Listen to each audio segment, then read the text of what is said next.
Yes, guys. Welcome back to another stream, man. Another panel show, minus Bevel, minus C. Lewis, and minus the Americans. Hopefully, you guys are all doing well. Smash the likes up. Make sure you guys are subscribed to the channel as well if you're new. 6 games unbeaten.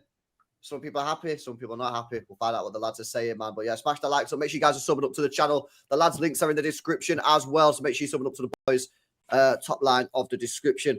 Big up, lads. Pulpy, man. We're just saying off he's not been on the stream chat for like a month. Been in prison, huh? Just got out of prison today.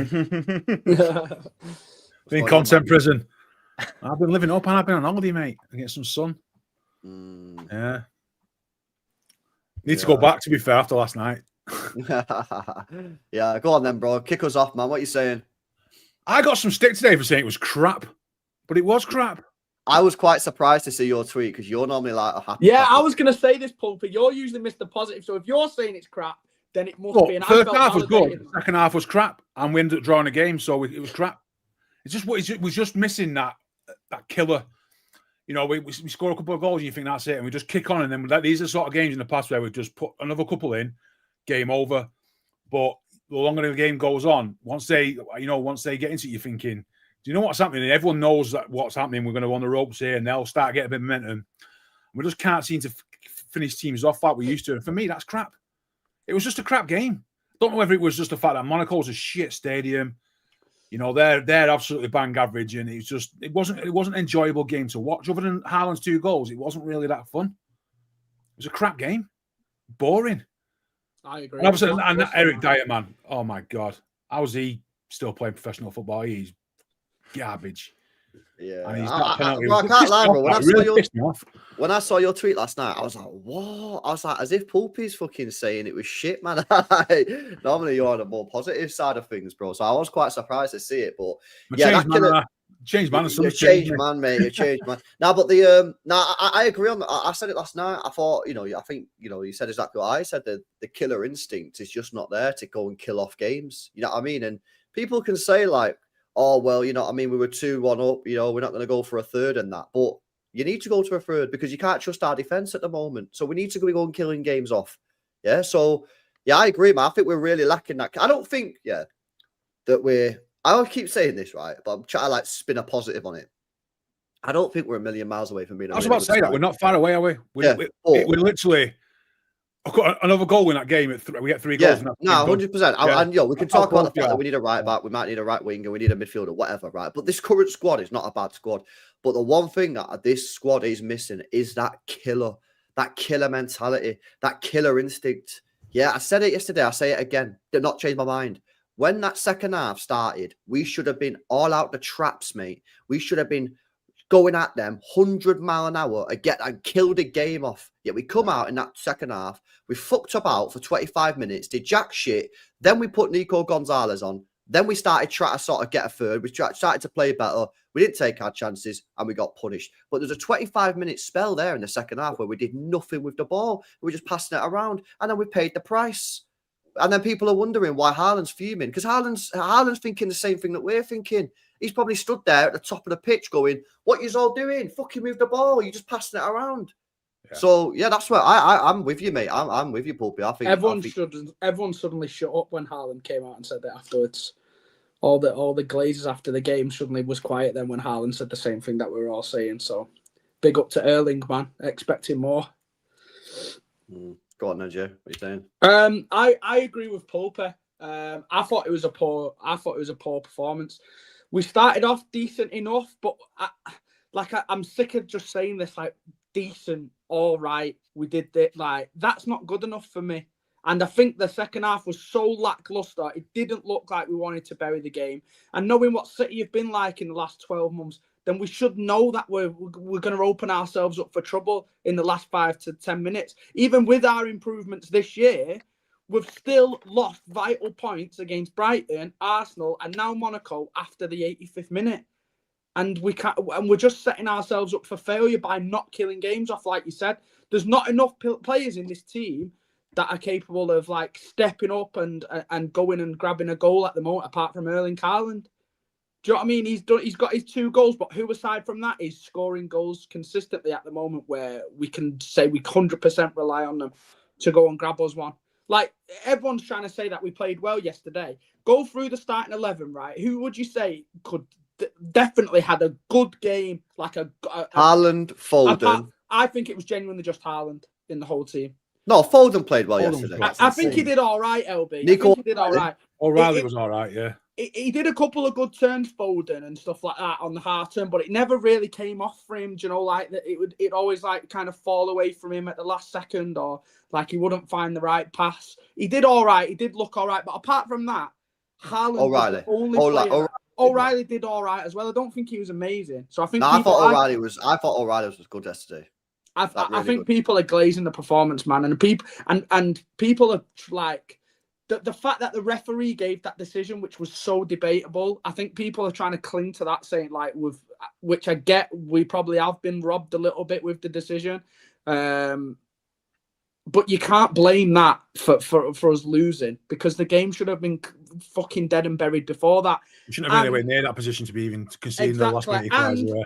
I put it on Twitter, so I'm going to have to come out and say it and own it as well. I think it's a stupid decision for Nico Gonzalez to be making that kind of challenge in the box with that little time left in the match. And I know I got absolutely cooked for it on Twitter, and I don't mind, because some people have been agreeing with me as well. Knowing what the rules are in Europe and knowing the high foot rule, to go in blindly and throw your foot in the air like that, head height, not knowing what's coming from behind you, in my mind, is a crazy decision to make that late in the game. I don't think he should have done it. I'm not saying I agree with the decision, but knowing the rule set, you're opening yourself up for the ref to be able to give a penalty there. And I don't think it was a penalty, right? But I can see why he's given it. Because anywhere on the pitch gets given as a free kick if you make contact with the man. So I think it is another little slight bozo for me to just be making that fucking decision in the last few minutes. If he doesn't do that, Jay, if he doesn't make a challenge there, and that guy glances the header in, you're going to be at him anyway. He's on to a loser there. He's got to make an attempt to play the ball. Agreed. Then I'd be having a go at it. Then I'd be having a go for him not being positioned right. Yeah, so there's always Dyer shouldn't be getting in behind him. Like I say, he's made a mistake, but that isn't the reason why we drew. You know what I mean? The way we played up to that point, we're letting them get back in the game was, you know, if it weren't that, they might have got a last minute equaliser somewhere else, because that's the way the game are going. I don't think it's fair to criticise him too much. You know what I mean? I think that was one of the main things that I'd put on Twitter. So I was bringing. Yeah, I know. You came with screenshots and receipts, didn't you? You did your own work and everything. Yeah, I've seen them all. Eight tweets in a row. I've got to come on here and be honest and give my honest opinion. So, and I know loads of people didn't agree with it, but that's what I thought. I thought it was a bit idiotic to go flying with your fucking karate kick in the final few minutes of a game. It's just poor game management again, which I've been talking about all year, I think. And don't get me wrong, I agree, Pope. Like, it should have been dead and buried before that. And I do think this is a Monaco team with 8 players missing, man. We shouldn't be fucking needing to rely on luck and fortune to beat fucking Monaco and Burnley. It's like drawing with Leeds away, isn't it? It's like drawing away with Leeds 2-2, and they've got half their team. That sort of thing. He's near the edge of the box, and Guardiola's covering there. Do you know what I mean? That's not a dead cert goal if Nico G leaves that. It's Eric Dyer. No, but if he doesn't put an head on, if he's foot onto that and that guy glances it in because the gap's there on Donnarumma's left, I'm a lot more. You're fuming at that as well. I can accept that a lot more than giving away a penalty, Pulper. I'd back a penalty to go in more than fucking Eric Dyer heading the ball from it 15 yards there, with Josko covering on his back as well. Yeah, it's a weird one, because like he does get the ball, and I think it's a little bit harsh, yeah. But I said last night, again, I've not changed my mind. I'm with Jay. I think you put your foot up in the air. Mate. I'm not even saying it is a pen or it's not a pen. For me, I'm saying you've got to use your brain there for me. And if you're putting your foot up that high in the penalty area, you're asking the referee to make a decision. And I just feel that we shouldn't be putting a referee in that position in the first place. So whether you think it's a pen or not, I think it is a little bit harsh. But like I say, for me, the fact that he's put his foot up there, I don't think he should be doing that. And like Jay said, we're not in serious danger there. How the fuck is Dyer going to score from that angle? You know, Gvardiol's behind him. The only thing he could do is head the ball to this guy here. But then that's Nunez's fault, because Nunez should be tracking the man. That's And not, at the end of the day, right? Gonzalez's problem. If you play with feathers, you get your ass tickled, and that's what he did, didn't he? Simple as that. That's what he's done. He's got that. He's done it, and that's the way it is. You've got to own it, and we have to. We've dropped a point because of it. Dropped 2 points because of it, but guarantee you won't. Can I be the happy clapper? Like, I think yesterday. I think last night's performance was all right. Like, I don't know where this madness like this. It is for me, right? The sort of the assessment of last night's performance has come from the fact that we've conceded an equaliser in the last minute. I think if we don't concede that, no one's got really any problems with last night's performance. No one's saying, nah, but we didn't score 4, we didn't score 5. Everyone's just saying, we won 2-1. Like, it was comfortable. We didn't really look under any pressure at any point. I think we had Donnarumma had one save. That one save where he got low to his right, which was an amazing save, by the way. That was the only real proper chance that Monaco had that I can remember. We hit the bar twice. Reinders was just hit it just wide after a decent run through the middle. Like, it could have been on another day. 3 or 2, 3, 4. It could have been. I'm not saying that I'm not saying that means that everything's perfect because we didn't. And ultimately, the fact that we've conceded a goal in the final minute that's led to us drawing is shit. It is a shit result. Like, this is one of the top 4. This is one of the top 4 teams in the Champions League. Like, you should be winning these games. I know that it's a bit unfortunate because Monaco are probably the better top 4 team that are in it. So we've got a bit unlucky. But end of the day, top 4 team, you should win. I fully accept that. But the performance last night was fine. Like, we didn't look under any real serious pressure at any point. As I say, we hit the bar twice. We were quite unfortunate in that sense.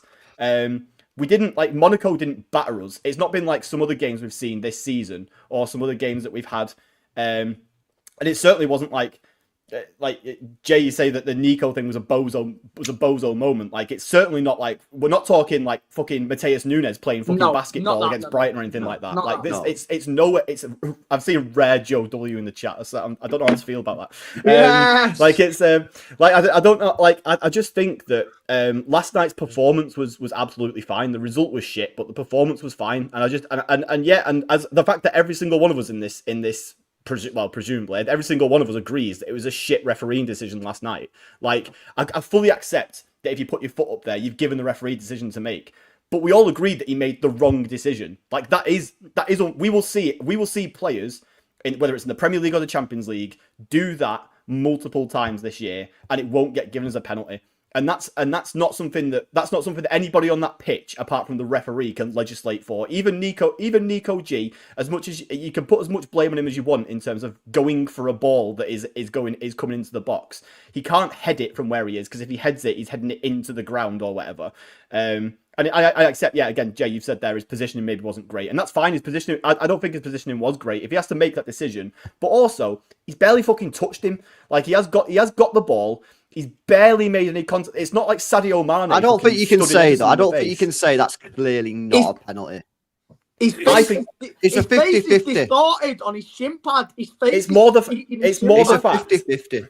For me, it's more the fact that, again, we will see that not given as a penalty dozens of times this season. It's going to be one of those refereeing decisions that's gone against us, where we're going to see that probably carbon copy repeated throughout the season, and a penalty will not be given, and we'll all go, oh well, remember when that was a penalty against us. It's one of those. So regardless, the penalty decision isn't the biggest thing for me, really, but you do have to accept that there is an element of bad luck involved in that decision, in the decision being given. And whilst I accept that we did, as you say, LB, we came out in the second half and we looked like we were just making time go by for 20 minutes and not really doing much with it. And that's, again, that's probably a criticism that's pretty fair. But ultimately, we had what I would consider to be 5 very good chances to score. But maybe 6, actually, if you include the one that Nico O'Reilly just hit straight at the keeper, where it came to him sort of on the left-hand side of the box. You'd back some players to score that, so I think maybe that's an unfortunate one as well. Could have been 4, 5, 6 if we'd have taken enough hard chances. And as Pulpy says, that's ultimately the thing. We didn't take our chances, and therefore, because of a shit refereeing decision at the end of the game, we didn't win. But I don't think that makes the performance shit. That doesn't mean the performance is all of a sudden bad. I think the performance was actually perfectly fine for an away tie in Europe it's absolutely fine. Like 9 times out of 10, we just win that game 2-1, and nobody's complaining about anything. We just win that game 2-1. It's a comfortable win. Nowadays, do we win that nowadays? Nowadays, maybe not. But if we're all agreeing that a shit referee decision is what's taking it off us, then yeah, probably. If that penalty, let's say that penalty incident never happens, do you all think that with the way the game was going at that point that we looked doomed to concede? I think we was lackluster. Yeah, I think it was crap. I think if it was 2-1, it would have still been lackluster. But we weren't. But not. I disagree with this so much. We weren't looking like a team that was getting. I've seen us look like we're definitely going to concede in the last 5-10 minutes of a game, and last night was not that. Not even close. Like we didn't look anywhere. The last 7 games, is that the worst performance?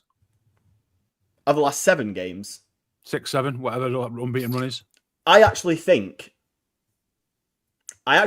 Burnley was pretty. The first half against Burnley was worse than anything that I saw last night for me.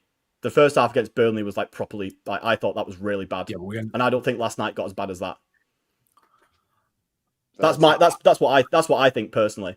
But I don't think. Maybe it's that I had the ump last night watching it or something. I don't know. I just think it's very sort of like. It's results led the sort of the reaction to it, because I've seen a lot of fans agree with you guys. Like a lot of fans think exactly the same thing as you. I hear that, Joe. But where I got frustrated was like, I don't think, right. I'm gonna try to say this in a positive way, right? But I don't think this team, is a team that is good enough to be at 2-1 up, going, oh, we'll just chill. Yeah, exactly. We've got this. Now, City of 3 years ago. 2 years ago, no problem. If we would have come out that in the second half 2 years ago, 3 years ago, I'd be chilling. Why? Because I trust our defense and I trust the team not to fuck it up. Yeah. But since last year, unfortunately, I don't trust the team not to fuck it up. Now, whether or not you think it's a refereeing error or whatever, the fact is we still fucked it up. We still put the referee in the decision to make that decision, and we still didn't win the game. So that is why I think that the team, and I don't know why we ended up, but this is why I got so frustrated yesterday in that second half, because we had the opportunity to come out in that second half, Joe, and go and get that third goal. And if we got that third goal, the game is dead. But we didn't. We did it at the bar twice though. Like we didn't just not try. Like we did have chances. No, but it that don't get you. That don't get you there though, does it? No, of course it doesn't. But we didn't come out though, Joe. We didn't play with intensity. Haaland said the same thing. Haaland agrees with me. Haaland says the same. We didn't come out there yesterday in that second half and play with an intensity, get all over a desire, a hunger, a passion to go, right, lads, fucking let's go and get this third goal and kill this game off. Instead, we came out in there that second half and we just fucked about with it. And yeah, we created a few chances. We're going to do that because we're a good football team. But the fundamental fact is we didn't go and try and put it on them big time to get that game won. And in the end, we paid the price. And we can't keep blaming luck and referees, because I'd understand it, if it was the first time that it had happened this season. But it's not. It happened against Arsenal. It happened against Brighton. It's happened against Monaco. It's 3 out of like 7 games or 8 games or whatever, nearly half the games where we're putting ourselves in this position for us to be hurt and for us to lose vital points in the last 5 minutes. It happens, I just think all three time and time again.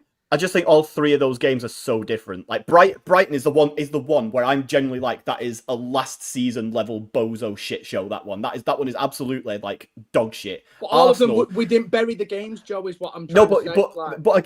But again, like the reason why we didn't win them, Arsenal, we were like 1-0 up and we had fucking what the fuck am I saying here? Everyone was knackered after playing 3 games, which again, I think Pep's partly to blame for that, for just picking the same team three times in a week, especially when you like Rodri and that are some of those players that he played 3 times a week. But everyone's knackered. We obviously went 10 men behind the ball in that game. There's not really, for me, there's not really a way, once Kusanov went off injured, that we could have realistically gone for that and gone for more. So I think Arsenal is again totally different.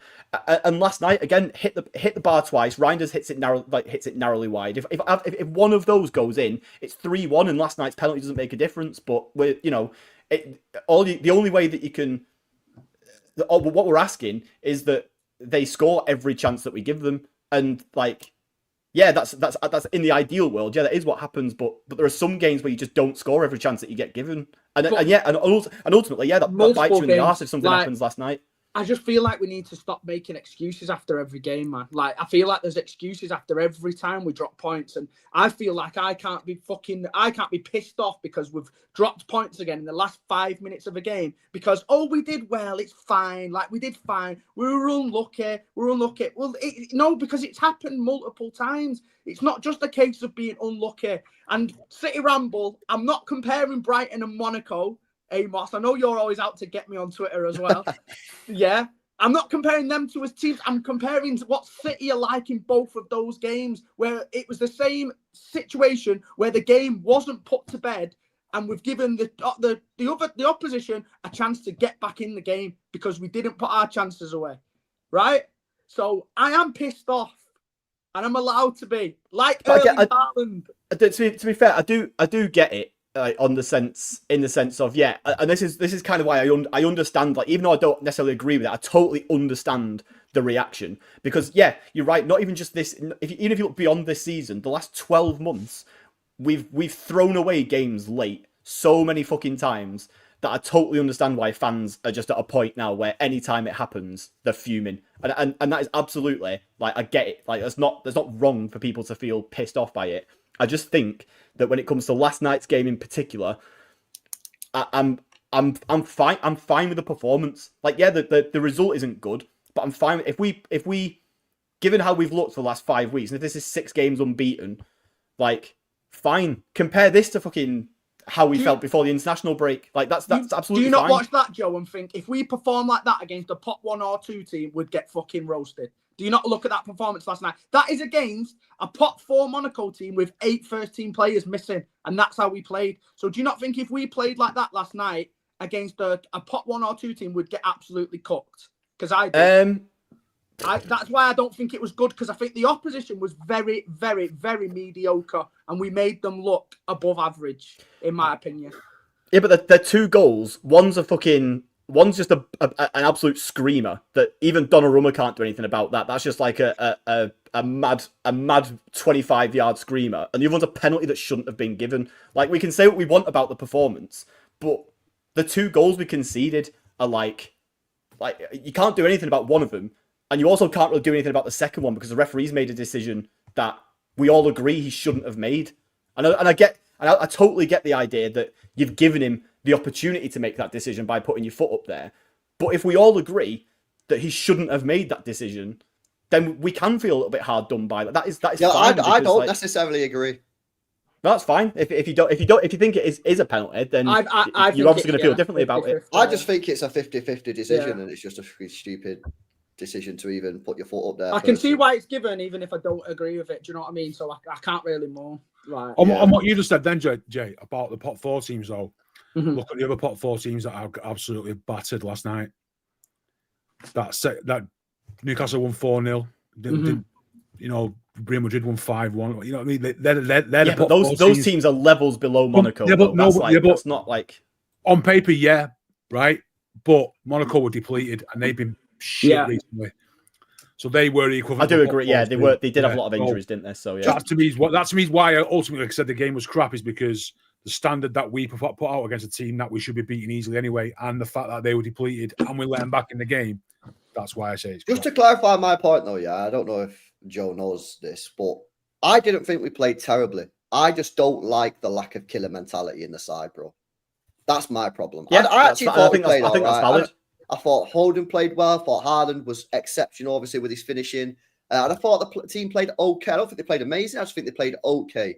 But I just don't like seeing this lack of killer instinct, this lack of let's go get it done. This passiveness in the team again that I saw last year. Or we're leading the game, showing it against Burnley. Yeah, Burnley, bro. The watch along I did for Burnley. Less than 2 minutes before they scored, I said on the watch along, Burnley will score in a minute. I said it on the chat. I said they'll score in a minute. I said you can see it coming. 2 minutes later, bang, score. You can see it. We take out, and that's what I'm saying. I actually didn't think we played too badly yesterday, but I just think that like this team just has zero desire to go and put the game to bed, and I don't know why. Because it's the same players. It's Rodri still in there. Rodri was there. Yeah, Foden's there. Haaland's there. Doku's been here 3 years. So it's not like we've got a load of new players in there. John Stones was there. Diaz, Gvardiol. It's not like we got loads of new, like, 19-year-olds playing and it's like, oh, they're just chilling. These are the players that have won us trophies. Bernardo Silva, these are players that have been so successful for us. But in that second half, we came out and for 25 minutes, we just fucked about with it. And we ended up paying the price. And like I say, it's just frustrating. I do get that because... Yeah, and that's what Haaland's saying. Haaland agrees. The chat last night, some people in the chat last night were saying, "Oh, calm down, LB." Haaland says 20 minutes later the exact same thing that I said, and everyone's like, "Oh yeah, fairs." This is what Haaland's saying. Haaland said the same thing. He said, first half we played really well. I thought we played well in the first half. Second half we come out there and fucked about with it. That's exactly what Haaland's saying. I can't disagree that we didn't. I mean, obviously, because it's literally true that we came out the second half with a lot less intensity than the first half, but we just looked comfortable. I think it was, apart from that one chance again where Donnarumma had to go make a low save. It's a false sense of security, though. No, yeah, exactly. And this is not real comfort because we know what we've got in the locker. Because we know it's the same as last year. How many times last year did we go ahead and not win the game? But everyone went, we're comfy. Yeah, we're not. And this is what I'm about to come on to. It's like the idea that, and this is kind of why I think, and you're right, that there isn't the sort of, and I think it must be Pep led. Like if Pep's telling them to go out there and go for it for the next 10 minutes, they wouldn't be just passing around doing nothing with it. So Pep must be saying, take it easy now, boys. But I do think it's a bit of a baffling approach when you consider how prone this team is to scoring goals, to not try and score more goals. I mean, but I say that, but I come back to the fact that we hit the fucking bar twice. Like that can't be ignored. We did obviously have chances to score. Zero big chances in the second half. Well, yeah, I can't argue with that because that's just we hit the post, but that was like, that was the Reinders sort of a rapid counter attack. And Reinders just took it on his left and then just games from yesteryear. So let's go back 2-3 years up to 8 years ago. These are the sort of games where your centre forward scores 2 and you just get something from a winger, a Sterling, a Sane, Mahrez. This is where the problem they're the games where your striker gets 2 and the third comes from somebody else. There's no one else stepping up, is there?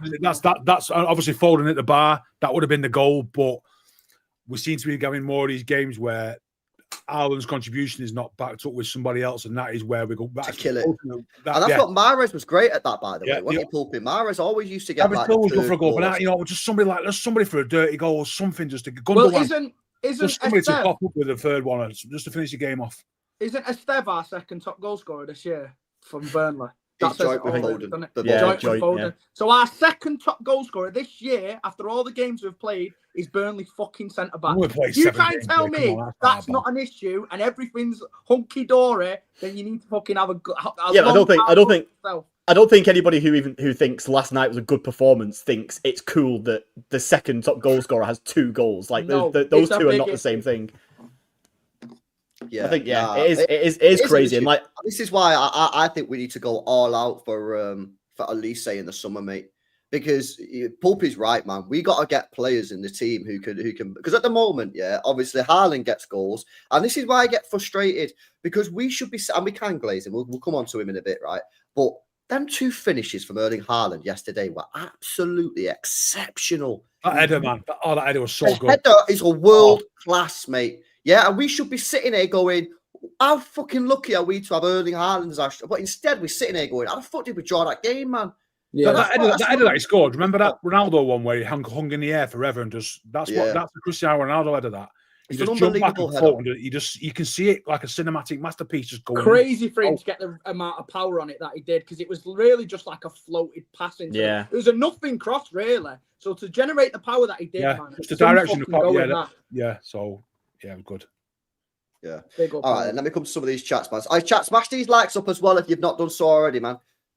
Shout out to Glorious, who says we set players up for shots and they sky it or it goes by the post or hit the crossbar all time. It's annoying at this point, says Glorious. That's what Pulpy's saying. Need these players to chip in, man. Do you know what I'm saying? That's why we need Elise, bro. Get someone who can get me some G&A. I'll be up to you, bro. Big up to Mish as well. Says Champions League. What's that? GPG. Goals per game. LM10 is. What's LM10? Lionel Messi, Cristiano Ronaldo. Oh, Messi. Oh, Lionel Messi. Oh, there you go. Yeah, goals per game. Erling Haaland, the only one. Just pay the £4.99, bro. You get more characters. You can write the Yeah, nah, Haaland's a freak, man. He'll end up breaking Ronaldo's record, man, 100%. Oh, yeah. Shout out to Vasco Iastaria. Says it's clearly a mentality issue when they're winning 1-0, 2-1. It don't matter. They just stop playing football. They need to have some guts. Says on Vasco. I agree. Facts. And big up to Foggy as well for the 5 gifted, man. Appreciate it. Nah, big up to you, man. W's in the chat. Yeah, nah. Do you think on the sort of going 1 goal up and then sort of like stopping playing for like as we've sort of thought that's something that obviously we used to be mint at. Like, is this not part of like getting good at it again by having to just try and do it? Like, is Pep not okay with the idea of us just like because we have to attempt to sort of sit on these leads and just sort of try to get that control? Because obviously one of the things that we've done so well over the years is go a goal up, and if we want to just kill a game dead. Like, I mean, this is over the whole time Pep's been here, apart from obviously last year and this year. If we want to just kill a game by passing it amongst our defence and midfield for the remaining 45 minutes or whatever it is, we'd be able to do that, no problems. Yeah. But we need this team to get good at doing that. After and to some degree. Exactly. So how do you get these 5-6 players that don't know how to do it? So how do they get good at it if we don't do it? You just got to get one over the line and get another over the line. 11 yesterday had players in there that have been in this team for time. Yeah. No, I agree. But Diaz, Guardiola, Stones, we didn't finish with a no, did we? No, but the second half we started with him, and it's the first one. Towards the end of the game, when you need that done, we didn't finish with all those players. O'Reilly's in there, Nunes. End of the game, we had Nico. And the problem is now as well. You know what I mean? You could do that for 44 minutes of a second half, yeah. But the problem nowadays is that that we didn't have back then is that all it takes is one attack now, and we're buried. Like, all it takes is for one ball to get played in behind nowadays, or a silly error, bit of a brain dead moment in the box, and all it takes is one attack, and we concede. Like, back then, I wouldn't be worried about conceding. No, because you wouldn't even give that free kick away in the first place to have one. So they wouldn't even have that free kick in the past. Exactly. I can't trust us to concede one dangerous attack per half nowadays, because it'll come. It will come. Once you start getting 1 or 2 over the line and you start seeing these results out, it will start. The lads that are used to it will say to the lads that aren't, say, "This is how you do it, boys. You know how to do it now." And it's sort of something will start to tick over, and they'll understand. Yeah. And in the meantime, you're gonna have a couple of results like this when it doesn't work and it doesn't. Well, at least we didn't lose. Good. At least we didn't lose. Well, yeah. Yeah, exactly. But I think, and obviously another big thing is that once Kusanov's back, like I'm hoping that so many of these fucking problems is going to be resolved by having, there you go, having Kusanov back in the team. That's going to be so big, like for these. Obviously, last night this wasn't necessarily counter-attacks, but I don't think Kusanov. Yeah, I think Kusanov solves a lot of. No Kusanov, no party, bro. We need him back, man. It's too important to this team. I mean, is that not a bit of a red flag though? That 20-year-old. I agree. Yeah. It's a bit of a red flag about your defence, don't know. It's been blindingly obvious, though, hasn't it, that he's been it has been blindingly obvious. I think right now he's probably our best defender. He's given me the most confidence in the team. But you know, I don't think the goal he conceded last night he would have done anything about anyway. I think he gets out to the cross for the wing. You don't know, do you? You can't be sure. You can't be sure having Kusanov there last night. You can't be sure, but I think he'd handle it a lot. It's not like we've been hammered for pace at the back and they've done too, but it's not like that. We've not. Yeah, last night probably wasn't one of those games. Yeah, we've not conceded our 2 usual clingers, have we? Or clangers that we usually do.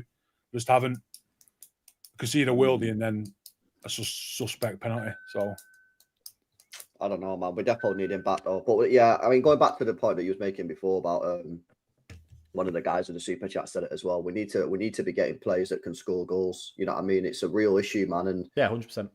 That right wing is stinky as well. That I've seen people putting in a lot, like Stones, Bernardo as like your whole right flank. I don't know what you do on a right wing at the moment, just, man.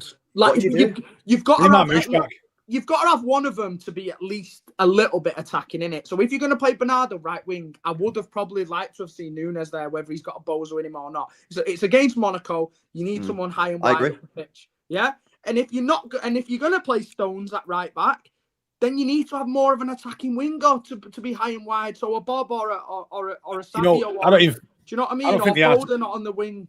The answer's not Shirky for me either. I think he's going to end up playing central. I think it's Marmoush comes back in that team, and then he'll either play on the right or on the left, and he'll get one of the wingers to go on the other side. I think that's what it is. I don't want to see Foden out there personally. I know that he's looking great. Yeah, but you lose something by taking Foden out the middle at the minute. Yeah, this is the problem. Well, because he's in such good form at the killer moment. instinct we're missing. But he's never done it on the right for us though. That's the thing. He's never. I would think he plays on the left. Marmoush, he'll play on the left, and then what about Doku? You can't drop Doku. Unless you move Doku right. He's been having to play Savio on the left, so why not just stick Doku on the right? I think because Doku's been here 3 years. He's finally really playing well. He's finally getting good. Don't jinx this. I've been fully on the play Doku right and play Savio left train, but now Doku's finally playing well on the left. Yeah. I ain't gonna move him to the right. I think you've got quite a big problem at right wing though now, aren't you? Now that Doku is cooking on the left. I'd hope if Cherky comes back in, you can put Cherky in that central role that Foden's been playing. But again, then you take like Foden. We've been fucking begging for him to get back in some form for so long, and now he's finally getting it in the center of the pitch. But I still think Foden's our best right winger because we haven't got anything else. Like, I don't think Savio. Or do we just try Cherky on the right? Yeah, well, that's I imagine to begin with, you'd have to try that, wouldn't you? I don't think. I don't know whether he's leggy enough to play like on the wing, defensive minded. Yeah, but you've got Huzanov. Do you really care? Yeah, true. I just think Foden's got a little bit more like pace and fight in him defensively, hasn't he? But you are sacrificing him by putting him out there. But we've seen him do it before. Like Foden played a lot of his PFA Player of the Year season from the right, cutting into to the middle. So like he can more than do it, and if he's got to do it, then he's got to do it. At the end of the day, he's more than capable of being a world class right winger still, in my opinion. / fucking inverted centre attacking mid. So it's just going to be a better problem to have once everyone's back fit, man. And at least we've got options then, because I can't see a right wing of Stones and Bernardo again. It fucking at the moment it's just Bernardo. At the moment it's just Bernardo, Savio, and Bob. That fucking counter attack in the last minute, yeah. Any other football club in the world, when they win the ball that high up the pitch and a right winger gets slid through, it's practically a goal. And this guy's running. Do you know which one I'm talking about? And it was Bernardo, I know the one you're talking about. And he was it was like 3-on-2 at the back, and he just gets absolutely smoked off all the recovering defenders. Has to cut back and and passes it back towards the halfway line. Like anyone else on the pitch, and it's just not good enough, man. He can't play on the right wing. Well, it's funny, right? You say that because the people was asking. I did the player ratings, and people said, "Oh, well, what are you giving Pep?" I don't think Pep really got too much wrong yesterday. Other than I don't think he should have kept Bernardo on for 90 minutes. I didn't even mind him starting the game. You know what I mean? It's an away game, Champions League. Yeah, I get it that he wants started, but I think he should have probably put either Bob on the right or keep Savio on and keep Doku on and play Savio on the right. I agree. That's the only thing I really think he got That's wrong a lack yesterday. of killer instinct, though, as well, LB, from the manager as well. You've got to call it out, the fact that he wasn't trying it. He's kept the safe player on, hasn't he? He's kept the safe player on, rather than going to kill the game off by bringing a Savio on for Bernardo instead, or an Oscar Bob. He's kept the safe option on. He's brought our most dangerous winger off at the moment and kept Bernardo on the pitch. So, but then again, if he brings off Bernardo, brings on Savio, and then we look immediately so much more open, and then they score anyway without a penalty. That's fair if we was getting cooked before. But Bernardo wasn't really doing much defensively, not because he was being shit, just because there wasn't really much defending for him to do. There wasn't really much defending on that right hand side for him to do. So I get it if like Monaco was coming down that left hand side time and time again, and it's like, yeah, I get it. You don't really want to say it, but they weren't really. It was all going through Akliouche on the right, wasn't it? That's what it was. It was basically just give it to him and just hope for the best. It was pretty much all Akliouche, man, if I'm being completely honest. And listen, it's a little bit frustrating, man. Big up to Subam, says Bernardo right wing holds us back a lot. Could see Haaland so frustrated by him. Yeah, I mean, there was that header. Remember when he could have headed it across goal? Yeah, and he just looped it up. He was. I think Haaland's frustrated. I think a lot of the senior players in the team are frustrated, man. I think we need elite level players this summer, man. I'll be real with you. All right, and one last player I want to talk about before we sort of come on to like moving forward and where we go next. There was a little bit of debate last night on the player ratings regarding Gvardiol. I'm not going to say anything. I just want to hear your opinions. I don't want to influence anybody. What's your? Did you think that was probably one of the worst games I've seen for us, in my opinion. I think he was getting run ragged a little bit by a few of their attackers, and he just looked a little bit out of his depth, which is weird for Gvardiol because he's usually shit hot and not a weakness in the side at all. You never really have to worry about him. But I think he had a hard time yesterday, and I'd be surprised if anyone said different, to be honest. Oh, people said different. Oh, did they? People told me I was watching a different match. Oh, I think he that's was, one of the worst as I've bad as seen. you I don't said, think he was no. that. I don't think he was that Yeah. bad. Like it wasn't a better. Bro, Joe, I thought it was really bad, bro. I'm not gonna lie. It wasn't like a. especially in the first 10 minutes, I saw him get rinsed a couple of times. I was like, "Oof, this is a bad start." But I don't remember looking at him for the rest of the game thinking, "Wow, you are getting destroyed." Also, he did get the assist for Haaland's first goal. I know. Yeah, it was defensively. More defensively that I thought he was. What did you give him, LB? Out of interest, I think I give him a 4 or 3. I said 5. I always said 5, just average, below average. Yeah. That's fine. probably what I would have said. I don't think it was. I don't think we need to start sending out like search parties and wondering what. No. I was just doing the player ratings, and I said that's the same as a crap game. I'm saying it's probably because he is usually so good as well that it does like stand out a little bit more when he has a worse bad than it is. Yeah, probably. Yeah. But I do think it was one of his worst games I've seen him have for City personally. But that doesn't necessarily mean it's fucking trash and like one of the worst centre-back performances I've ever seen. Yeah. Just because the standards are so high and we hold him to high regard. So. Yeah, that's where I'm at with it. Nico O'Reilly next to him I thought was class. I'm surprised, Jay, you didn't rate him that highly. I thought it was fucking mega. Who? O'Reilly. Nico. I just think standard. Do you know when everyone keeps saying like it was a decent performance? It was like a standard, like these words that people use. That's what I'd use for. No, I think Nico O'Reilly was better than standard. I thought it was really good last night. I think he was decent enough. Yeah, I don't think he was as good as he was in the 2 games before that.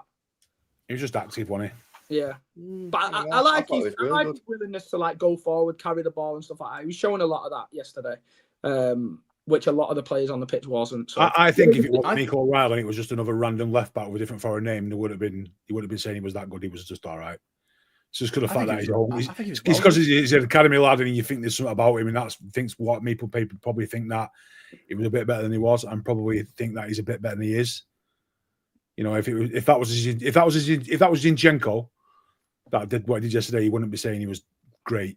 No, bro, I thought he was really good, man. I think a lot of it is skewed because he's an academy product who's playing. He was decent. He was decent. You know what I mean? Because people slag off Rico Lewis all the time and get him out of the club and that. So I don't think that's true. Yeah, O'Reilly's got that to come. Don't worry, it'll change. That's coming. Nah. If he stays at left back, he'll be fine. It's coming. If Nico O'Reilly was called Miles Lewis Skelly, he'd be getting fucking Ballon d'Or shouts already. Like he's been so good, but I think he's just because. But he's gone surprisingly like under the radar outside of us a lot, really. Which I'm not bothered about. Like I think it's been in and out of the team. You know, he only come into the team halfway through the season. Then we bought Aït-Nouri, so he didn't start the season. He's been back in the team again. So because he's not playing consistently at left back, I don't think he's built up the momentum where the media's and the wider like social media has really got onto him outside the City fan base. But obviously, when Aït-Nouri comes back, and I only speak for myself, right? Not anybody else. I don't want to see him come in yet. Yeah. I wouldn't be putting Aït-Nouri straight back in the team. Not the way Nico O'Reilly's playing. So anyway, this is the fixtures coming up then, Champions League. So we've currently got 4 points. We're 8th in the Champions League.